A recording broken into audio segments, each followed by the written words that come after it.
तो हम बात कर रहे थे कंसंट्रेशन टर्म्स की, ध्यान देना। कंसंट्रेशन टर्म्स की मैं बात कर रहा था। मोलैरिटी, मोलैलिटी और मोल फ्रैक्शन तो आप पढ़ चुके हैं। Molarity, molality and mole fraction, ये तीन टर्म तो आपने पढ़ लिए हैं। अब मैं नेक्स्ट टर्म की बात कर रहा हूं, write down. Percent weight by volume, और इसी को कहते हैं परसेंट स्ट्रेंथ।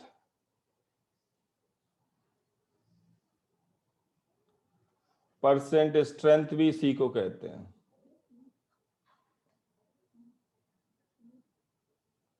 इसकी डेफिनेशन ये है, amount of solute, amount in gram, amount of solute present in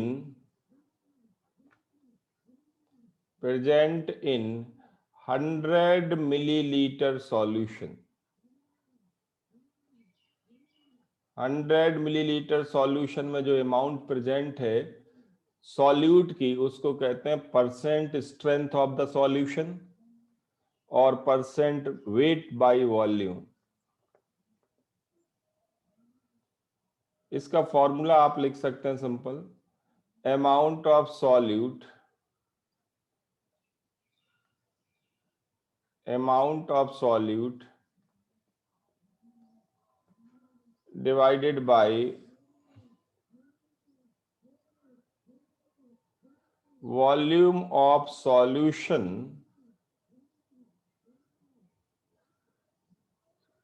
in milliliter multiplied by 100, multiplied by 100।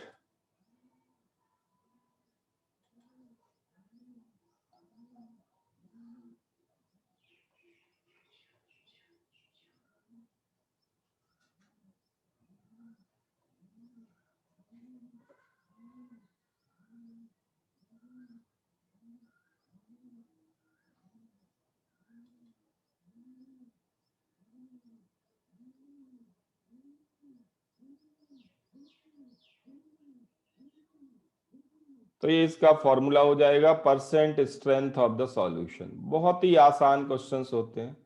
जैसे मान लीजिए कि आपको गिवन है कोई सॉल्यूशन है 15% वेट बाय वॉल्यूम, ऐसे लिखा हुआ है। इसका क्या मतलब निकलता है? 15% वेट बाय वॉल्यूम लिखा हो, इसका मतलब क्या होता है? इसका मतलब है सॉल्यूट 15 ग्राम है और सॉल्वेंट, सॉल्यूशन सॉरी, सॉल्यूशन कितने ml है? 100 ml। ये इसका मतलब है, सिंपल बिल्कुल। सॉल्यूट 15 ग्राम है, 100 ml सॉल्यूशन है। ये है परसेंट वेट बाय वॉल्यूम।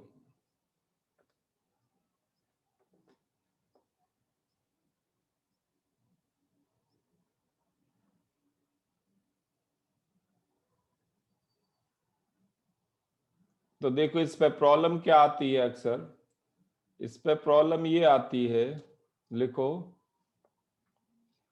आपसे कहें कि आपके पास है 1.5 m 1.5 m NaOH solution, 1.5 m NaOH solution है। Find its percent strength.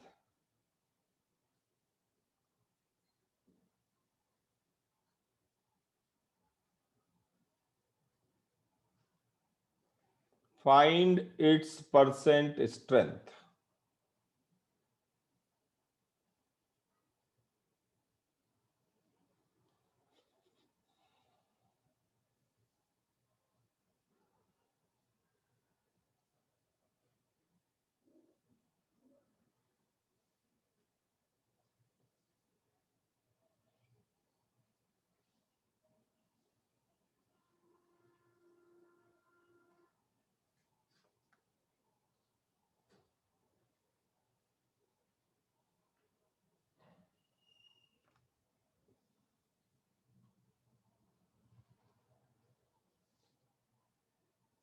तो देखो सारे बच्चे एक एक करके बोलेंगे।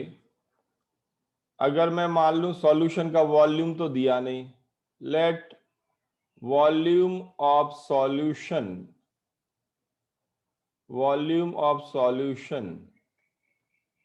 Equal to x litre, x litre volume है या 1000x मिलीलीटर है। देखो वापस जाते हैं डेफिनेशन में, हमें क्या क्या चाहिए? सॉल्यूट की अमाउंट चाहिए, सॉल्यूशन का वॉल्यूम चाहिए, यही दो चीजें चाहिए।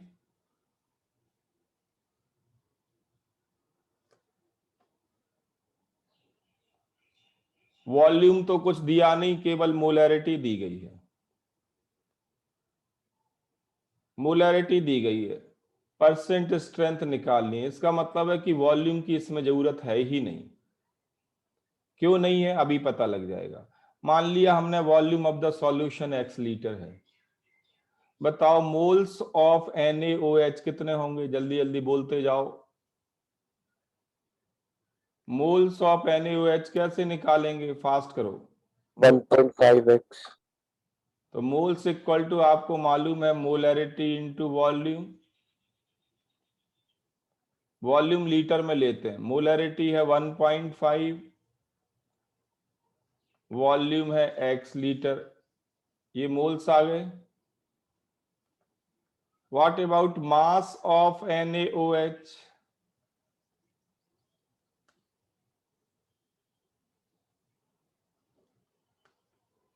तो मोल्स इंटू मोलर मास होता है कि नहीं? Moles into molar mass.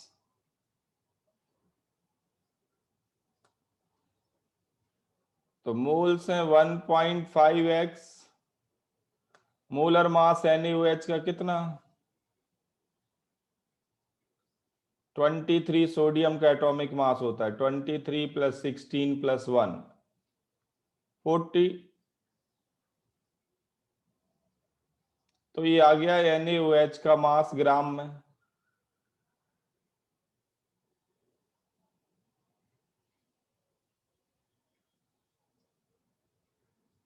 Simple है बिल्कुल। अब यहां वापस जाते हैं, सॉल्यूट की अमाउंट आपको मिल गई कितनी? 1.5x into 40। सॉल्यूट का वॉल्यूम हमने कितना कंसीडर किया? सॉल्यूट का वॉल्यूम कितना कंसीडर किया?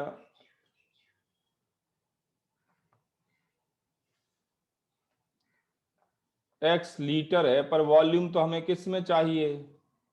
मिलीलीटर। मिलीलीटर में। तो क्या लिखेंगे यहाँ पे? 1000x, यस और नो? Yes sir.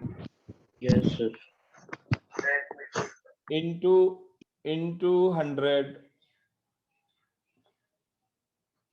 सॉल्व कर लेंगे इसको, सॉल्व कर लेंगे। x की क्या हमें जरूरत है? देखो x कैंसिल हो रहा है कि नहीं? x दिख रहा है आप सबको? न्यूमरेटर में भी डिनोमिनेटर में भी है, कैंसिल हो जाएगा।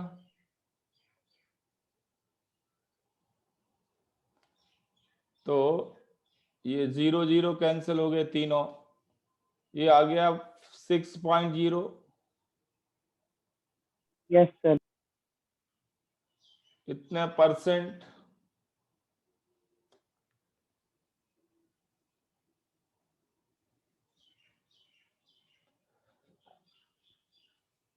तो मोलैरिटी दी जाए और परसेंट स्ट्रेंथ पूछा जाए तो निकाल लेंगे आप?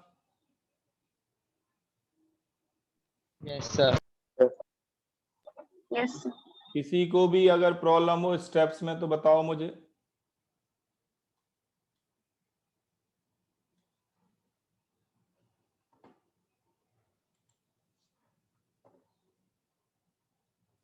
देखो ये सारे क्वेश्चंस खुद से करने हैं बगैर देखे एक बार, तब तो बात बनेगी, वरना नहीं बनती। मेरे समझाने से मात्र बात नहीं बनेगी, आपको खुद करना है, पेन पेपर लेके, तब आपको ये सारे क्वेश्चंस ठीक से आएंगे। इसका उल्टा करो, अब इसका अपोजिट करो। मतलब ये कि अगर मैं कह दूं कि मेरे पास है एक्वस यूरिया, यूरिया होता है N2H4CO, मोलर मास होता है 60, यूरिया है N2H4CO और मोलर मास है इसका 60। अगर मैं कहूं कि इसकी परसेंट स्ट्रेंथ आपको दी गई है 12%,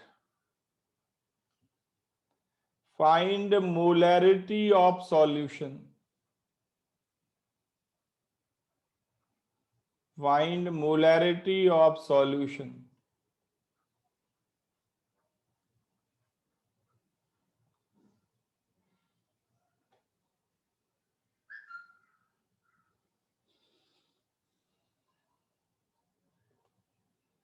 तो परसेंट स्ट्रेंथ दी गई है, मोलैरिटी निकालनी है।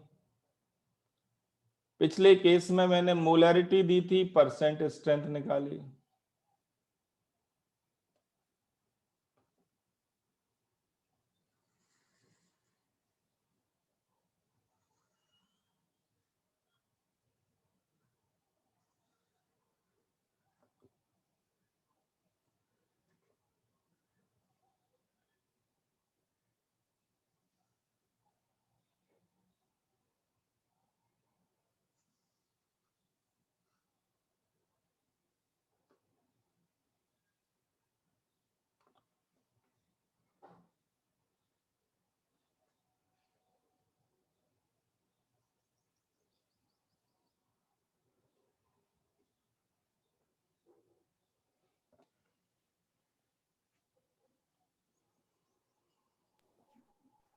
टू।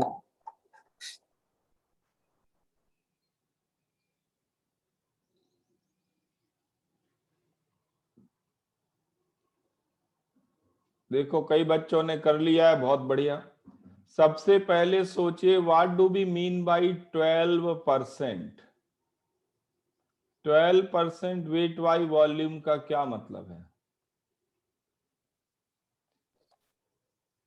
12% वेट बाई वॉल्यूम का क्या मतलब है? देविका टू। बोलो, देविका बोलेगी।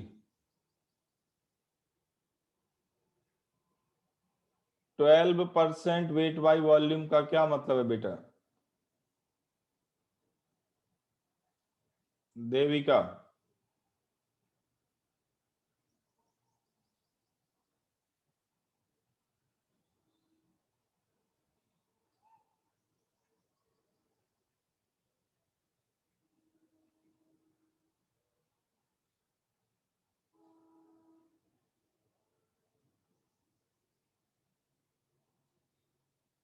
बेटा क्लास में हो कि नहीं हो?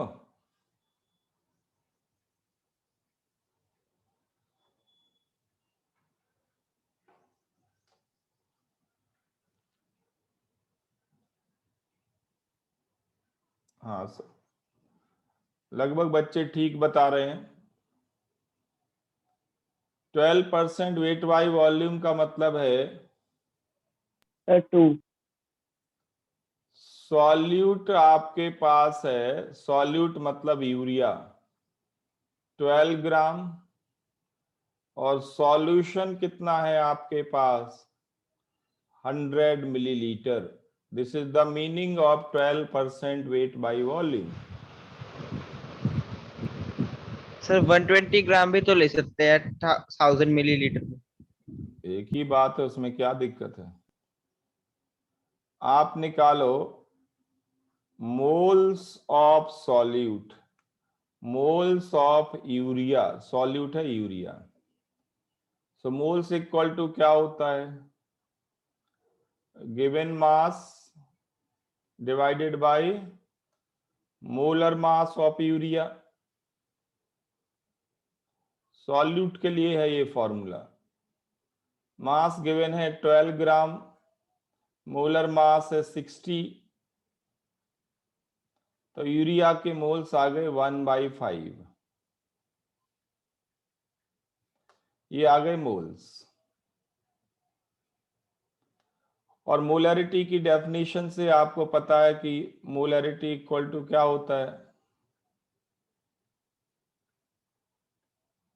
moles by volume in liter.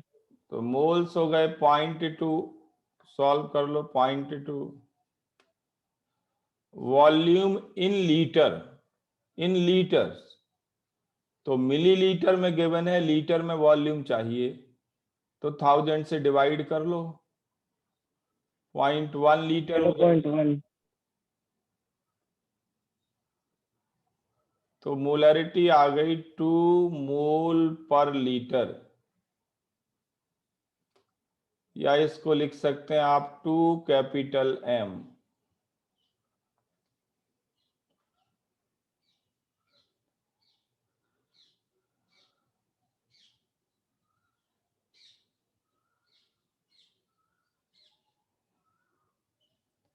Problem सबको समझ में आ गई?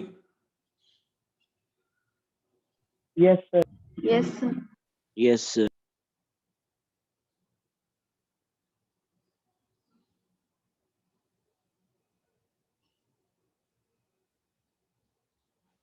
बहुत बढ़िया।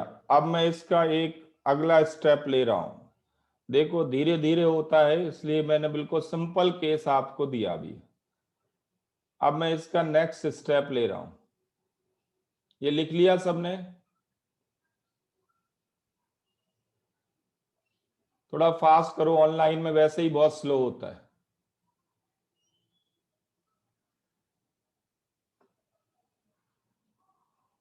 अब प्रॉब्लम में चेंज ये है, आप द्वारा लिखेंगे यही प्रॉब्लम, यही प्रॉब्लम आप द्वारा लिखेंगे।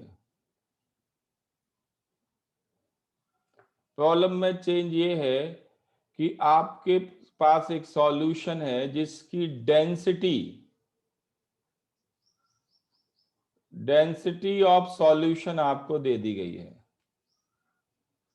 Density of solution equal to 1.32 gram per ml। ये आपको डेंसिटी दे दी मैंने, ठीक है। 1.32 नहीं, थोड़ा ज्यादा हो गया।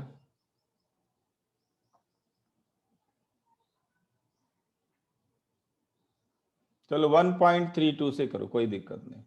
1.32 ग्राम पर ml डेंसिटी है। Find molality of the solution, find molality.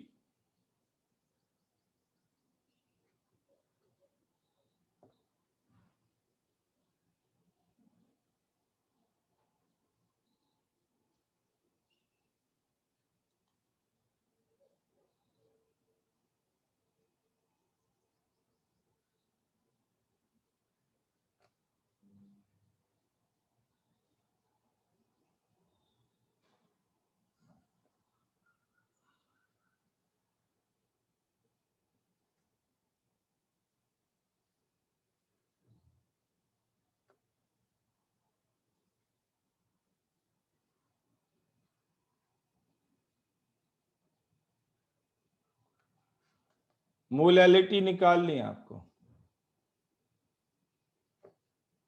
बताओ मैं, या करना चाहते हो आप? ट्राई कर रहे Sir, ये कर लेगा। तो 12% की मीनिंग लिखिए, सॉल्यूट 12 ग्राम, सॉल्यूशन 100 ml। ये मोलैलिटी है, moles of solute into 100 divided by weight of solvent आता है। सॉल्वेंट की जगह मैंने लिख दिया सॉल्यूशन माइनस सॉल्यूट, बस हो गया। इसमें डाटा रख लो। सॉल्यूट के मोल्स आपने निकाल ही लिए, मास बाय मोलर मास 12/60, तो 0.2 सॉल्यूट के मोल्स हो गए इनटू 1000। सॉल्यूशन कितना हो जाएगा अगर डेंसिटी मालूम हो? और वॉल्यूम मालूम हो तो सॉल्यूशन का 13.2 मास क्या होगा? वॉल्यूम 13.2 इनटू डेंसिटी 132, यस और नो? सॉल्यूशन 132 और सॉल्यूट 12 ग्राम गिवन ही है।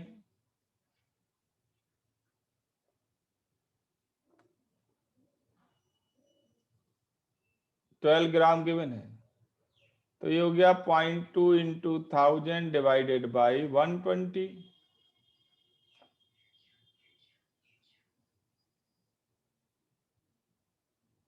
आ रहा समझ में? तो ये आ गया 10/6।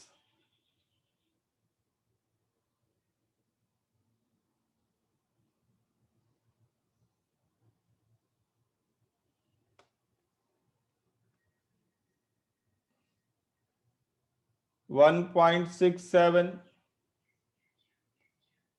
मोल पर केजी।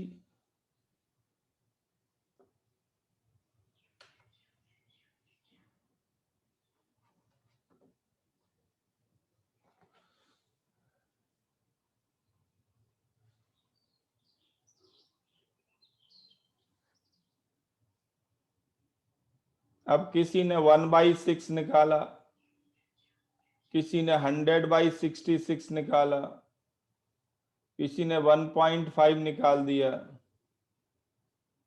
किसी ने 50/33 निकाल दिया। 50/33 तो पॉसिबल ही नहीं है।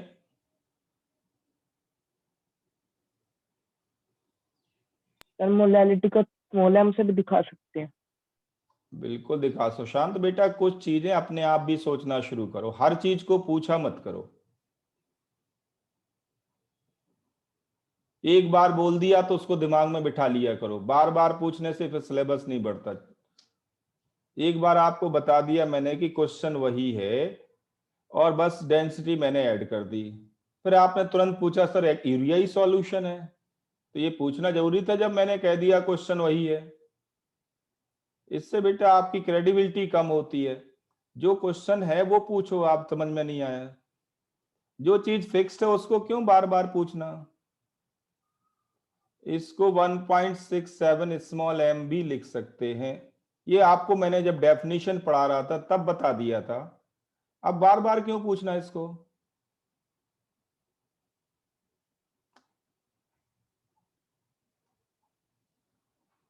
समझ में आ रहा बेटा मैं क्या कह रहा हूं? Yes sir. कंसेप्चुअल चीज पूछो, कोई क्वेश्चन में दिक्कत है वो पूछो, जो फिक्स्ड चीजें हैं उनको बार बार पूछ के क्या मिल जाएगा, क्या गेन करोगे। Okay sir.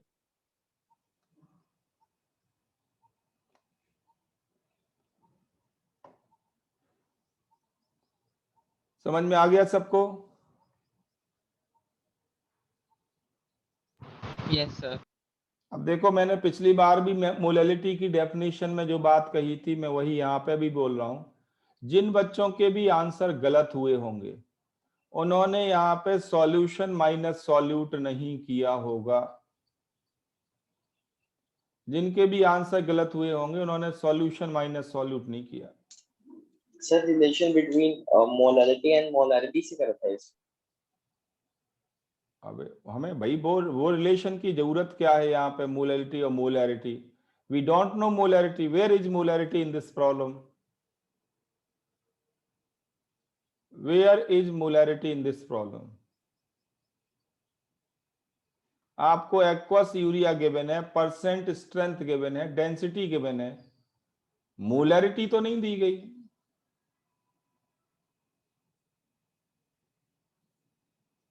ये जरूर है कि आप दूसरा रास्ता भी अपना सकते हो। क्या? परसेंट स्ट्रेंथ से पहले मोलैरिटी निकालो, फिर मोलैरिटी और डेंसिटी यूज करके मोलैलिटी निकालो, वैसे भी कर सकते हो।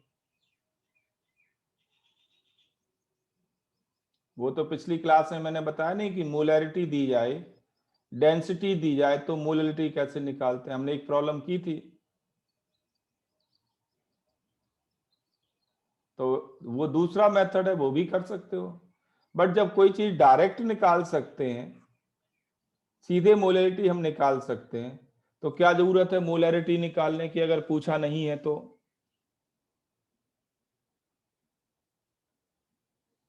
बात समझ में आ रही बेटा आपको?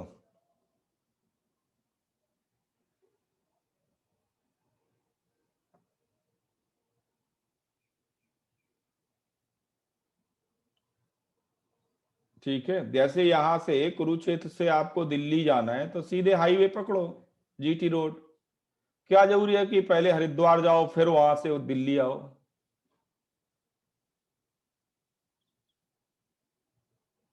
जा भी सकते हैं दिल्ली हरिद्वार होते हुए भी, नो डाउट। जरूरत क्या है उसकी?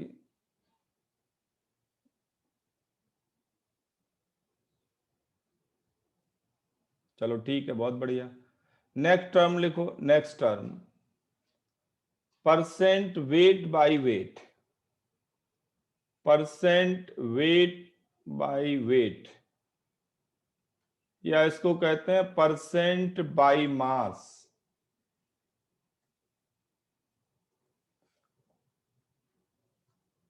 परसेंट वेट बाय वेट और परसेंट बाय मास, इसकी डेफिनेशन है अमाउंट ऑफ सॉल्यूट, अमाउंट ग्राम में, amount of solute present in 100 gram solution.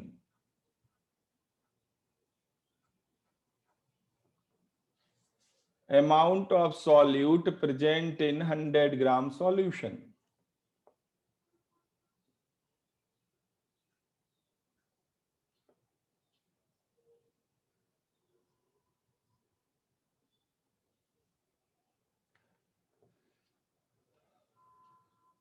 तो फॉर्मूला होगा amount of solute divided by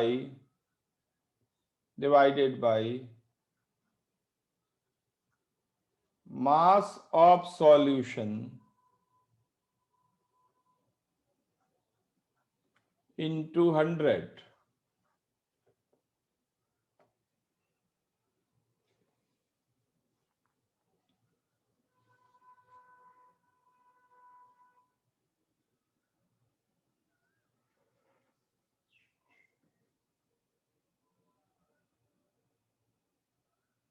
notes ढंग से बनाएं, क्लीन लिखें, कोड वर्ड में ना लिखें। जैसे स्क्रीन पे आपको बिल्कुल क्लियर स्पष्ट रीडेबल है, ऐसे ही प्रॉपर नोट्स बनाएं।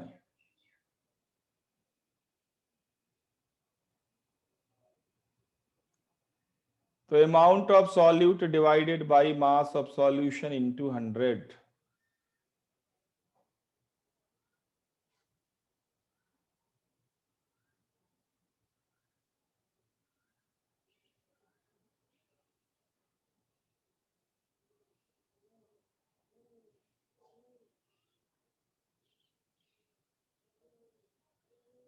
लिख लिया इसको? फॉर एग्जाम्पल अगर मैं आपसे कहूं कि आपके पास कोई सॉल्यूशन है, कोई भी सॉल्यूशन है, से 15% बाई मास है, 15% बाई मास की क्या मीनिंग होगी? 15% बाई मास की मीनिंग ये है, सॉल्यूट आपके पास है 15 ग्राम, सॉल्यूट 15 ग्राम है, और सॉल्यूशन कितना है, कंपोजिशन क्या है? सॉल्यूशन है 100 ग्राम।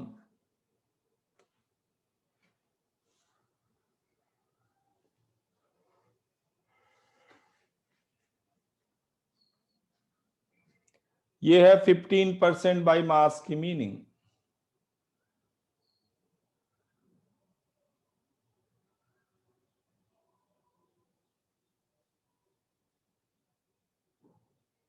चलो ठीक है, लिखो प्रॉब्लम, प्रॉब्लम लिखो। से आपके पास है एक्वस यूरिया, यूरिया हटा दो, अब एक्वस ग्लूकोज ले लो।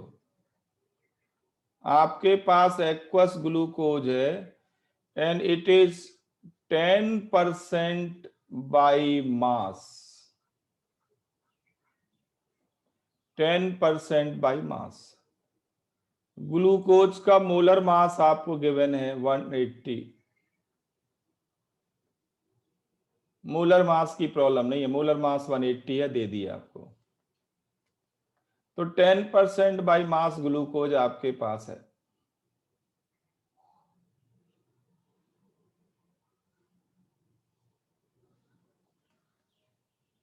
Find molality of solution.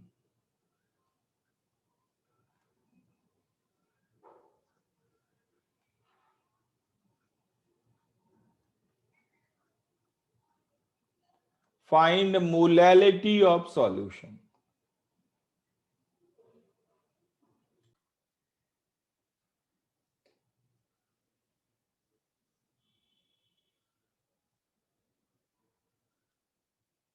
युक्ति, आवाज आ रही है मेरी?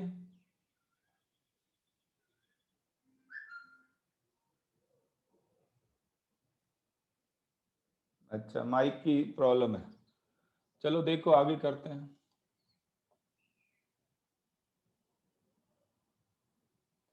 ये समझ में आ गया सबको? Yes sir. 10% बाई मास की मीनिंग लिख ली। सॉल्यूट 10 ग्राम, सॉल्यूशन 100 ग्राम।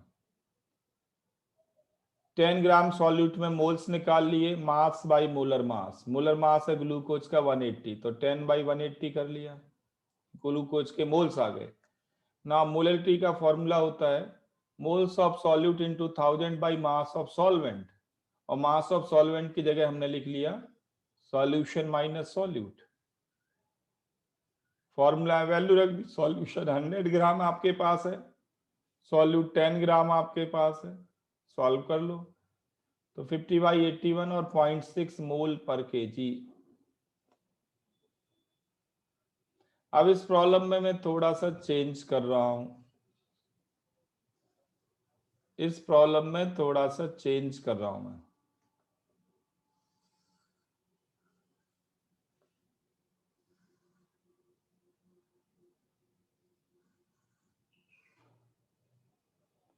चेंज ये है, लिख लें, बाकी डाटा वही है, बाकी सब कुछ वही है कि आपके पास ग्लूकोज सॉल्यूशन है, इसमें कोई चेंज नहीं है। आपके पास ग्लूकोज सॉल्यूशन है, इसमें कोई चेंज नहीं है। ठीक है, डाटा एक्स्ट्रा ये है density of solution. Density of solution आपको मैं दे रहा हूं।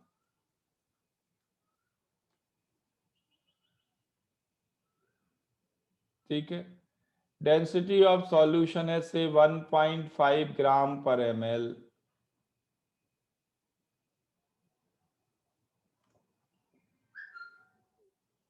Find molarity of solution.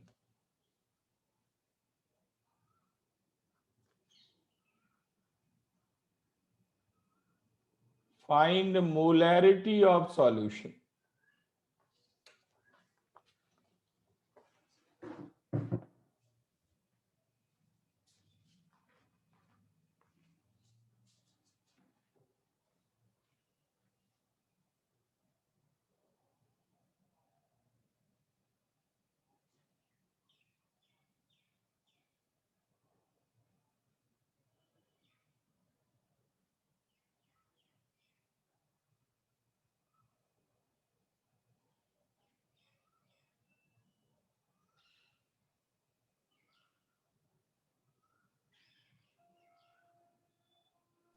Zero 0.83।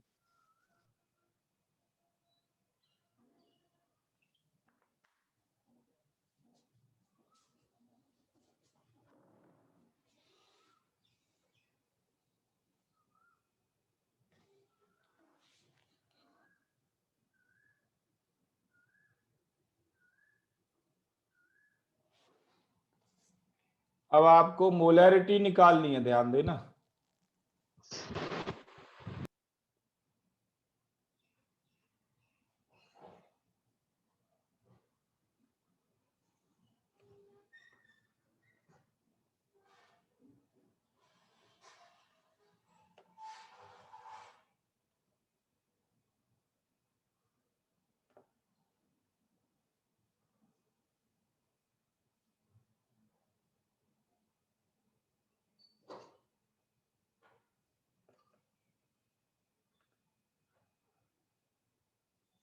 Molarity का मतलब क्या है, जरा ये सोचें।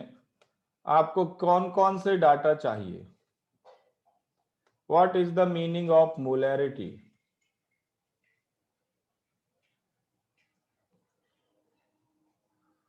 तो मोलैरिटी का मतलब होता है moles of solute n divided by volume of solution in litres. तो आपको सॉल्यूट के मोल्स चाहिए, सॉल्यूशन का वॉल्यूम चाहिए। तो जरा सोचो 10% बाई मास का मतलब क्या होता है, जो डाटा दिया गया है आपको। इसका मतलब साफ है, सॉल्यूट 10 ग्राम है, सॉल्यूशन 100 ग्राम है, ये इसका मतलब है।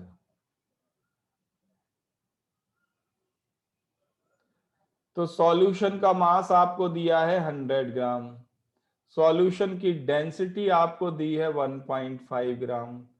Can you tell the volume of solution?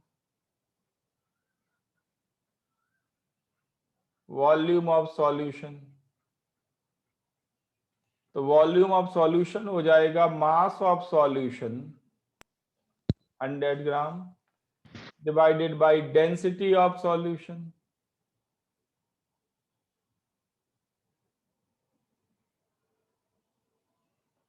तो mass of solution by density of solution, ये हो गया वॉल्यूम ऑफ सॉल्यूशन। बट कौन सी यूनिट में?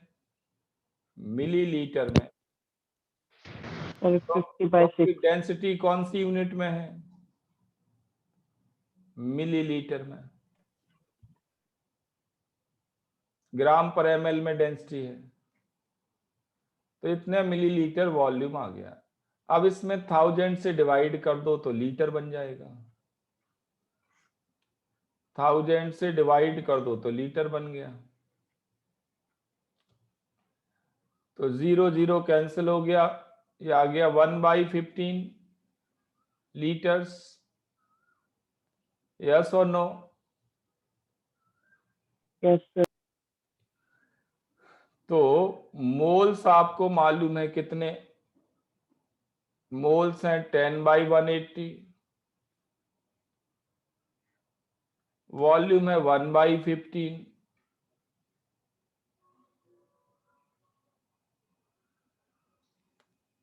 टेन बाई 180 मोल्स हो गए, 1/15 वॉल्यूम हो गया लीटर में।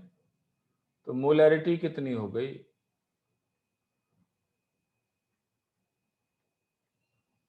मोलैरिटी आ गई 15 डिवाइडेड बाई 18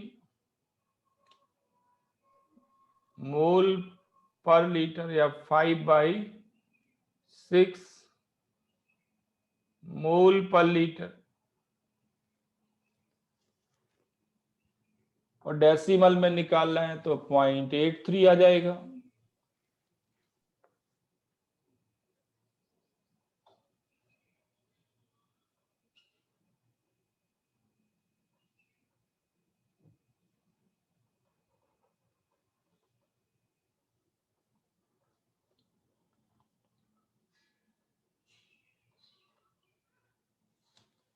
समझ में आ गया सबको?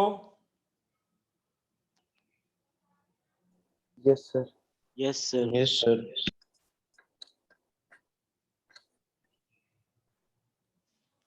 तो देखो, अब तक जो टर्म आपने किए हैं मैं इनको समरी में दे देता हूं क्या हम कर रहे हैं। पॉइंट ये है कि अगर आपके पास परसेंट वेट बाई वॉल्यूम दिया गया हो, परसेंट वेट बाई वॉल्यूम, तो हम इससे मोलैरिटी डायरेक्ट निकाल सकते हैं। एक बात। दूसरा, percent weight by volume and density दी जाए,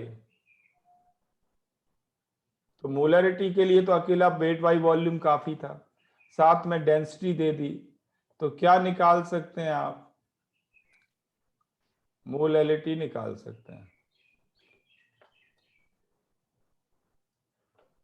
मोलैरिटी निकाल सकते हैं।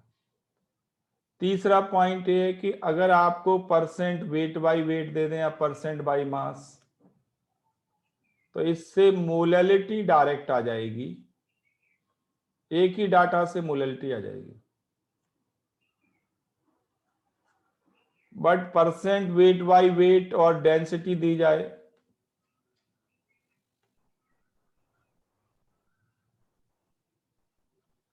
Percent weight by weight and density दी जाए तो क्या निकाल सकते हैं आप? मोलैरिटी। मोलैरिटी निकाल सकते हैं। अब तक हमने यही किया कैलकुलेशन सारा।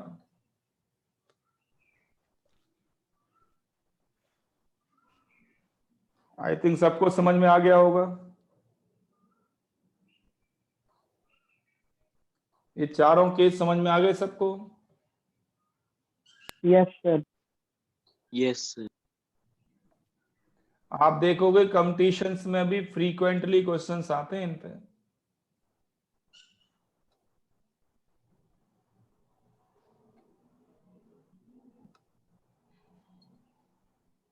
चलो नेक्स्ट टर्म लिखो। Next term ppm. पीपीएम क्या होता है? पार्ट्स पर मिलियन। पार्ट्स पर मिलियन। और ये पीपीएम टर्म यूज कब करते हैं? Used when solute is much smaller than solvent, या आप कह सकते हैं we have very dilute solution।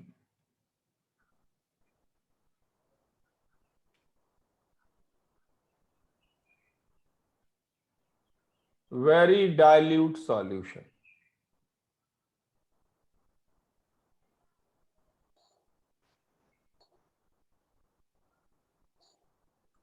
दो तरह के पीपीएम होते हैं, दो तरह के होते हैं, two types. PPM by mass, PPM by मास।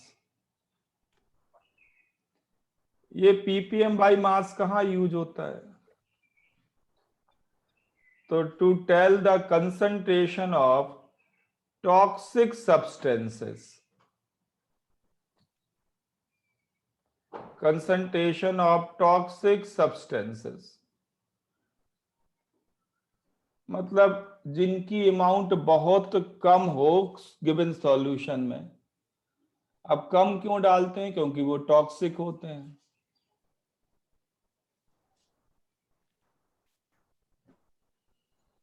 जैसे आप अपने टूथपेस्ट पे पढ़े, टूथपेस्ट क्या लिखा होता है टूथपेस्ट पे? पीपीएम में एक डाटा गिवन होता है, वो है फ्लोराइड। फ्लोराइड कंसंट्रेशन आपको दिया जाता है, वो कहते हैं 900 पीपीएम बाई मास। ये लिखा होगा। आपके घर में कोई भी टूथपेस्ट हो, कॉलगेट हो, पेप्सोडेंट हो, सिबाका हो, फॉरहंस हो, बबूल हो, कोई भी हो, क्लोजअप हो, इवन दंत कांति हो स्वामी रामदेव जी का, तो फ्लोराइड आयन कंसंट्रेशन लिखा होगा, किसी में 900, किसी में 1000, किसी में 1100 पीपीएम। थोड़ा केमिस्ट्री में आपको बता दूं, इसकी जो सेफ लिमिट है, सेफ लिमिट वो है 1 पीपीएम।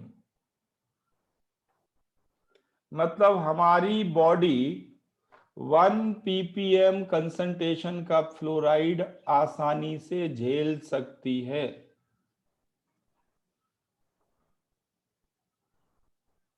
हमें कोई साइड इफेक्ट नहीं होंगे, कोई बीमारी नहीं होगी अगर 1 पीपीएम कंसंट्रेशन तक का फ्लोराइड हम इनहेल कर लें या खा लें या इनगल्फ कर लें, निगल लें।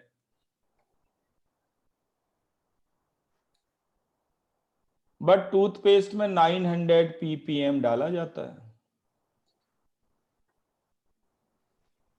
इतना ज्यादा डालते हैं, 900 टाइम्स।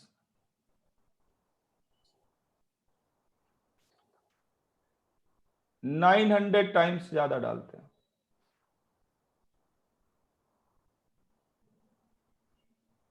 तो सोचिए जरा, फ्लोराइड वाले टूथपेस्ट क्या आपके लिए सेफ हैं? Are they safe to you?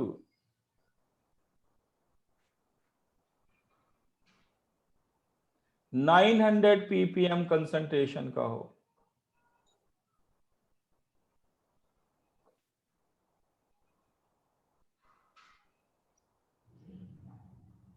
Safe नहीं है, फिर भी हम उनका यूज कर रहे हैं और बचे हुए हैं। रीजन ये है कि टूथपेस्ट हम निगलते नहीं है, टूथपेस्ट को खाते नहीं है, बस दांतों पे घिस के ब्लो कर देते हैं, बाहर निकाल देते हैं। अगर दांतों पे लगा के, टीथ पे लगा के ब्लो ना करें और निगल जाएं, तो आपको फ्लोराइड के साइड इफेक्ट दिखाई पड़ेंगे। ठीक है। फ्लोराइड को कहते हैं केमिस्ट्री की लैंग्वेज में रेट पॉइजन, चूहे मारने का जहर, रेट पॉइजन।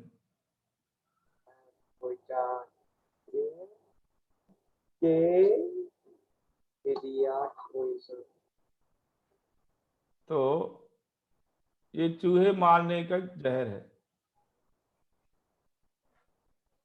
तो किस्मत अच्छी है हमारी कि हम निगलते नहीं हैं, ब्लो कर देते हैं। और जो छोटे बच्चे होते हैं, जो छोटे बच्चे होते हैं 6 ईयर से कम एज के, जो 6 ईयर से कम एज के बच्चे होते हैं,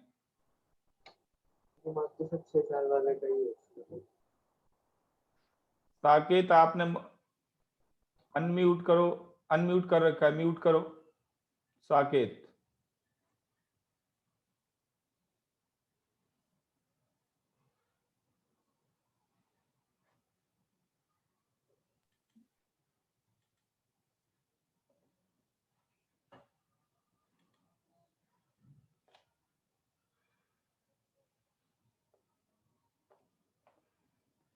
फ्लोराइड आपके पास है 900 ppm, जो हार्मफुल है, जो बहुत ज्यादा हार्मफुल है। ये रेड पॉइजन फॉर्म में यूज होता है। फिर जब रेड पॉइजन फॉर्म में यूज होता है तो इसको लेते ही क्यों है? लेते ही क्यों है? यूज ही क्यों करते हैं? तो डेंटिस्ट का ये कहना है कि इससे दांत मजबूत हो जाते हैं। हमारे जो टीथ हैं इस केमिकल के बने हैं, thrice Ca3PO4 whole twice dot CaOH whole twice. हमारे टीथ इस केमिकल के बने हुए हैं। इसका नाम है हाइड्रोक्सीपेटाइट, इसे कहते हैं हाइड्रोक्सीपेटाइट।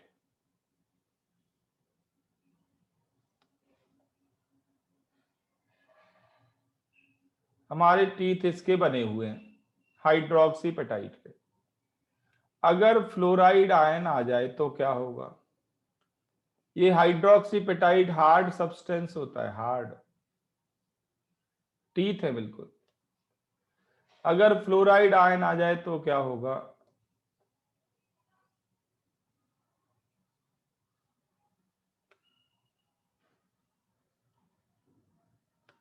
तो हाइड्रोक्सीपेटाइट की जगह फ्लोरेपेटाइट हो जाएगा, OH की जगह F आ जाता है।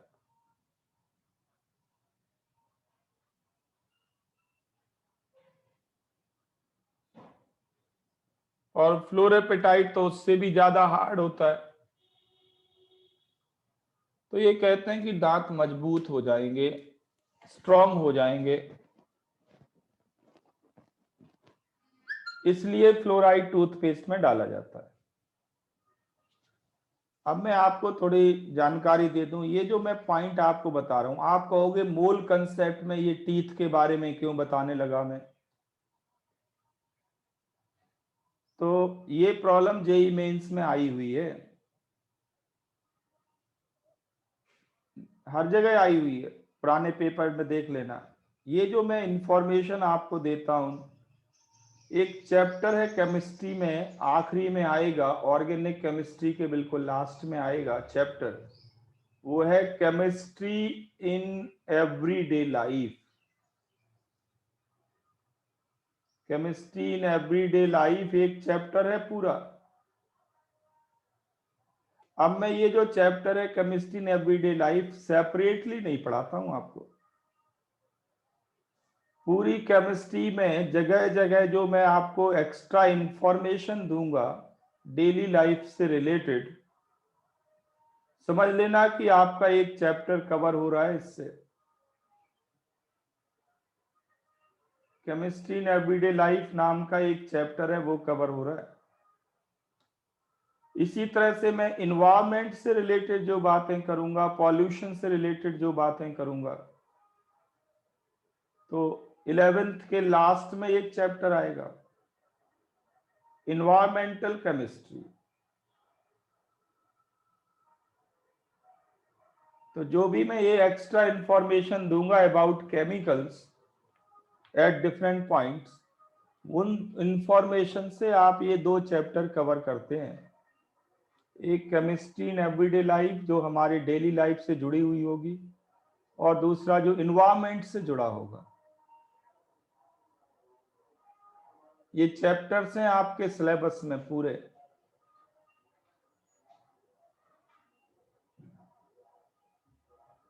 समझ में आ गया सबको? तो यस सर। तो आर्यन बेटा, दांतों की शाइनिंग के लिए हम जहर नहीं लेते, जस्ट चमकाने के लिए पॉइजन नहीं लेते। किस चीज के लिए पॉइजन लेते हैं? मजबूत करने के लिए, दांतों को स्ट्रॉन्गर बनाने के लिए।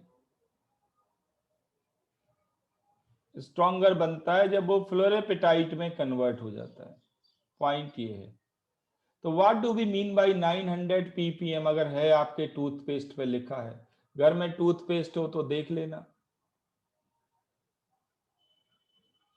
मैंने कहा टूथपेस्ट। आप बच्चे कह रहे होंगे घर में तो सबके होता है, मैं बेइज्जती क्यों कर रहा हूं? ऐसा नहीं है। कई लोग टूथ पाउडर यूज करते हैं, आयुर्वेदिक चीजें यूज करते हैं। कई लोग दातुन करते हैं नीम की। तो 900 ppm का क्या मतलब है? अगर मान लीजिए आपके टूथपेस्ट के ऊपर लिखा हुआ है 900 ppm, इसका मतलब क्या है?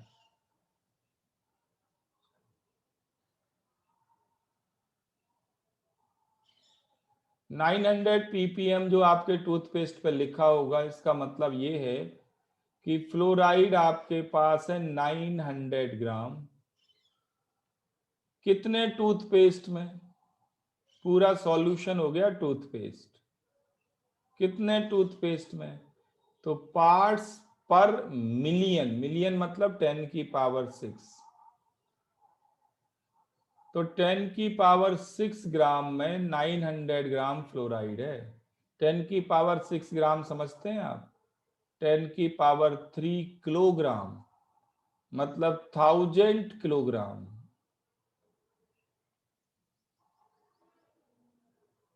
1000 किलोग्राम में ओनली 900 ग्राम फ्लोराइड है। ये 900 ppm का मतलब है।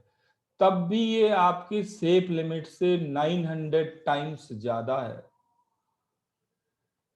1000 kg में कितना डालना चाहिए? 1000 kg में डालना चाहिए only 1 gram according to safe limit, according to our medical adviser.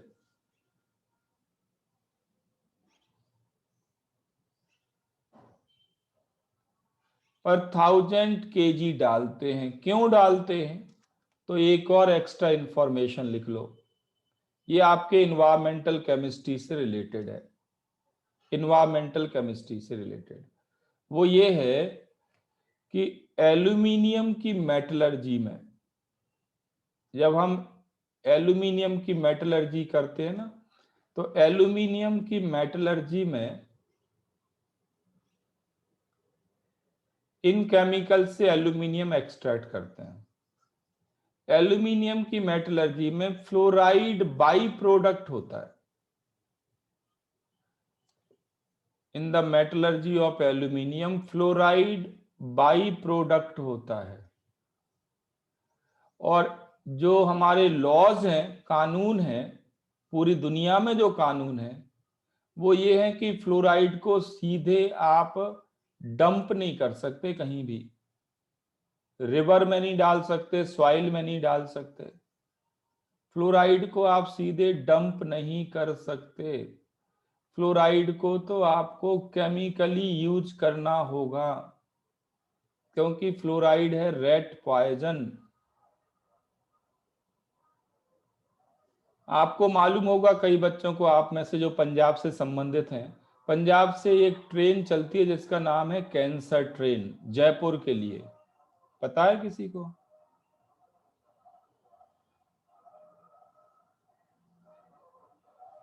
Punjab से एक ट्रेन चलती है, उसमें जो कैंसर के पेशेंट हैं वो जाते हैं जयपुर हॉस्पिटल। वहाँ बहुत बढ़िया हॉस्पिटल है, सस्ता इलाज भी हो जाता है। तो उस ट्रेन में कैंसर के पेशेंट होते हैं, इसलिए ट्रेन का नाम ही पड़ गया कैंसर ट्रेन। इतने पेशेंट हैं कैंसर के कि ट्रेन का नाम हो गया कैंसर ट्रेन। आंसर है यस। और उनको कैंसरस बनाने में एक मेजर कंट्रीब्यूटर है फ्लोराइड।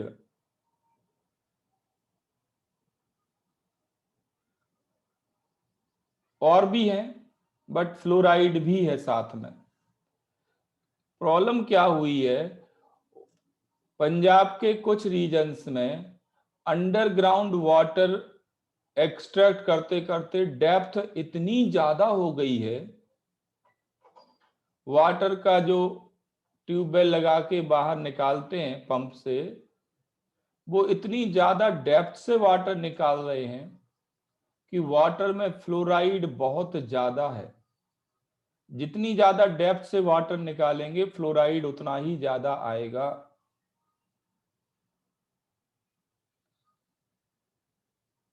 और फ्लोराइड ज्यादा आएगा तो क्या होगा, आपको फ्लोरोसिस नाम की बीमारी होगी, लंग्स ब्लॉक होंगी, कैंसर होगा। फ्लोराइड का थोड़ा सा भी कंसंट्रेशन आपकी बॉडी में जाए वाटर के थ्रू, तो इसका सीधा आप देखें अपने बॉडी पे, ज्वाइंट्स पेन स्टार्ट हो जाता है। सबसे पहला जो इफेक्ट दिखता है ना, वो है ज्वाइंट्स पेन।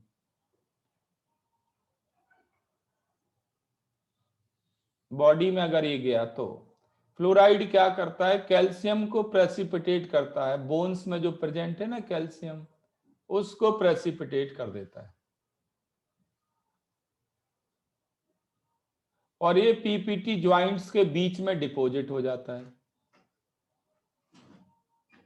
अगर पीपीटी ज्वाइंट्स के बीच में डिपॉजिट हो गया किसी ज्वाइंट के बीच में, तो क्या ये फ्रीली मूव कर पाएगा फिर?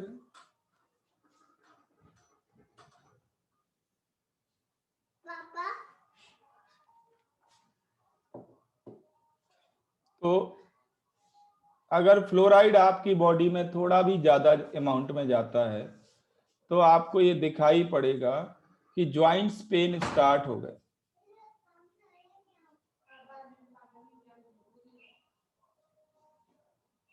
तो मुद्दे पे आते हैं। फ्लोराइड बाई प्रोडक्ट है एल्यूमिनियम की मेटलर्जी का। फ्लोराइड को सीधे डंप नहीं कर सकते, तो करें क्या?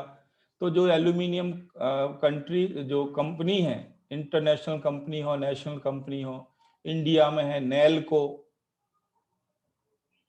नेशनल एल्यूमिनियम कंपनी, ये सब ने क्या किया, फ्लोराइड को बेच दिया कोलगेट बनाने वाली कंपनी को, टूथपेस्ट बनाने वाली कंपनी को बेच दिया।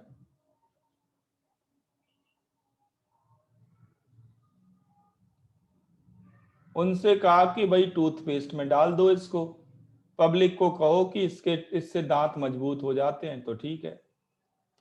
अब समस्या ये है कि चाहिए तो हमें 1 ppm का है, फ्लोराइड बहुत ज्यादा अवेलेबल है, फ्री में अवेलेबल है, करें क्या? तो हमारी कंट्री की जो आदत है कि फ्री में कोई चीज जहर भी दे तो भी खा लेते हैं लोग, फ्री होना चाहिए बस।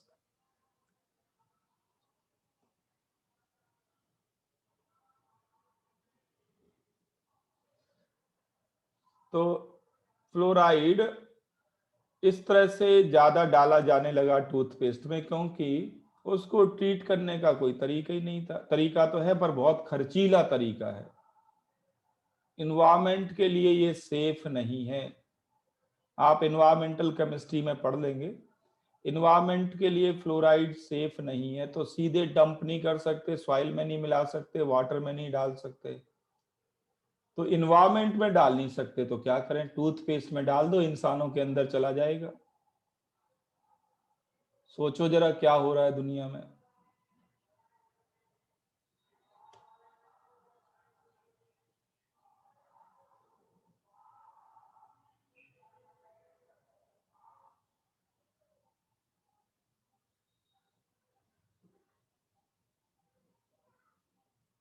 तो ये तो पैसे कमाने का साधन है और कुछ नहीं है।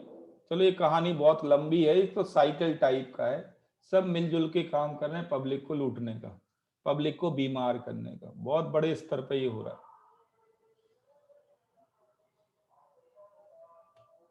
ठीक है, एक एग्जांपल देता हूं। आपने देखा होगा हमारे यहाँ पहले दातुन यूज होती थी, दातुन आप लोग जानते होंगे, पेड़ की पतली सी एक टहनी तोड़ लो, उसको दांतों से चबा लो, दांत साफ करो, दातुन कहते हैं। जानते हो कि नहीं? आजकल क्योंकि भारतीय कम रह गए, अंग्रेज ज्यादा हो गए।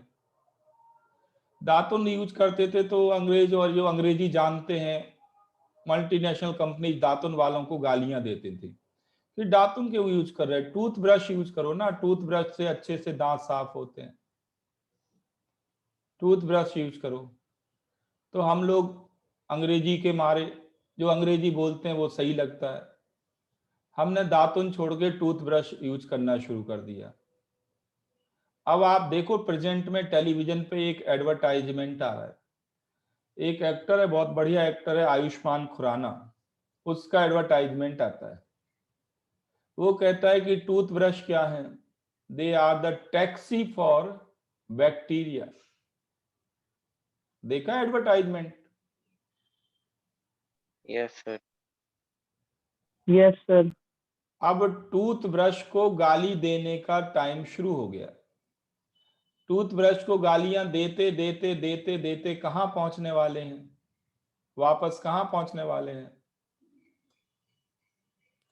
आपके लाइफ में आप देखते रहिए, टूथब्रश को गालियां देना अभी शुरू हुआ है, धीरे धीरे दातुन पे पहुंचेंगे। दातुन में क्या खासियत होती है, आप उस छोटे से लकड़ी का हिस्सा आगे वाला दांतों से चबाते हैं और फिर ब्रश कर लेते हैं, उतना हिस्सा काट के फेंक दो, पानी में रख लो, दातुन सॉफ्ट रहेगी, अगले दिन फिर चबा लो, फिर ब्रश बना लो। तो दातुन में डेली ताजा ब्रश बनता है कि नहीं? दातुन में डेली ताजा ब्रश बनता है कि नहीं? Yes sir.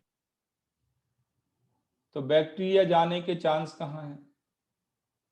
अब बताओ, ताजा ब्रश अच्छा है या वही ब्रश अच्छा है जो 1 महीने से बार बार आप मुंह में ले चुके हैं, फिर मुंह में ले रहे हैं, सालों साल मुंह में चलता रहता है वही ब्रश, जब तक पूरा ना घिस जाए आखिरी तक, तब तक नहीं हम उसको छोड़ते। करते हैं कि नहीं? ब्रश का जब तक उसके ब्रिसल्स पूरी तरह से ना घिस जाए नहीं फेंकते। डेली तो बदलने का मतलब ही नहीं है, इतना पैसा नहीं है, डेली तो ब्रश बदलता नहीं कोई। जब पूरी तरह से घिस जाए तो भी नहीं फेंकते, फिर चड्डी में नाड़ा डालने के लिए यूज कर लेते हैं, नाड़ा डालते हैं उससे, और घिस जाए तो भी नहीं फेंकते, रख लेते हैं उससे, और दूसरी चीजें बर्तन घिसते रहते हैं उसी से। तो हम लोग तो रिसाइकिल करने के मास्टर हैं, किसी चीज का पूरा यूज करके छोड़ते हैं।